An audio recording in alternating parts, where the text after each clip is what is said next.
জলপাইগুড়িতে মহা সমারোহে পালন করা হলো নেতাজি সুভাষচন্দ্র বসুর ১২৭তম জন্মজয়ন্তী। এই উপলক্ষে মঙ্গলবার জলপাইগুড়ি পৌরসভা ভবনের সামনে থেকে একটি বিশাল শোভাযাত্রা বের করা হয়। শোভাযাত্রাটি শহর পরিক্রমা করে করলা ব্রিজ সংলগ্ন শিবাজি রোডে নেতাজির মূর্তির পাদদেশে এসে শেষ হয়। শোভাযাত্রায় অংশ নেন chairman Papiya Pal, vice chairman Saikat Chatterjee, chairman in council Sandeep Mahato, Lopamudra Adhikari Swarup Mondal সহ বিভিন্ন কাউন্সিলররা।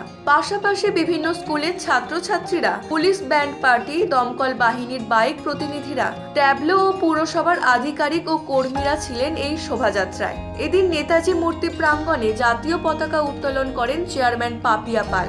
এরপরে নেতাজির মূর্তিতে পুষ্পার্ঘ্য অর্পণ করে শ্রদ্ধা জানান পাপিয়া পাল, সৈকত চ্যাটার্জি, সন্দীপ মাহাতো, বিভিন্ন রাজনৈতিক দলের কর্মীরা সহ অন্যান্যরা। এছাড়া উপস্থিত ছিলেন জলপাইগুড়ি পৌরসভার বিভিন্ন ওয়ার্ডের কাউন্সিলররা, পুর আধিকারিকরা ও কর্মীরাও। অত্যন্ত শ্রদ্ধার সঙ্গে নেতাজি মূর্তিতে মাল্যদান করেন তারা।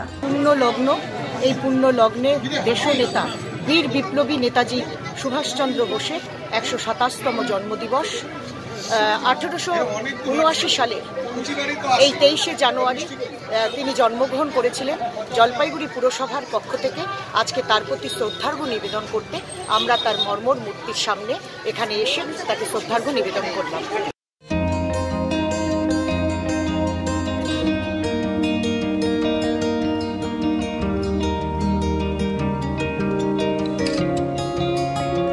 জলপাইগুড়ি থেকে পার্থ প্রতিম দাসের report, U Bangla TV. U Bangla TV, হৃদয় ছুঁয়ে যায়।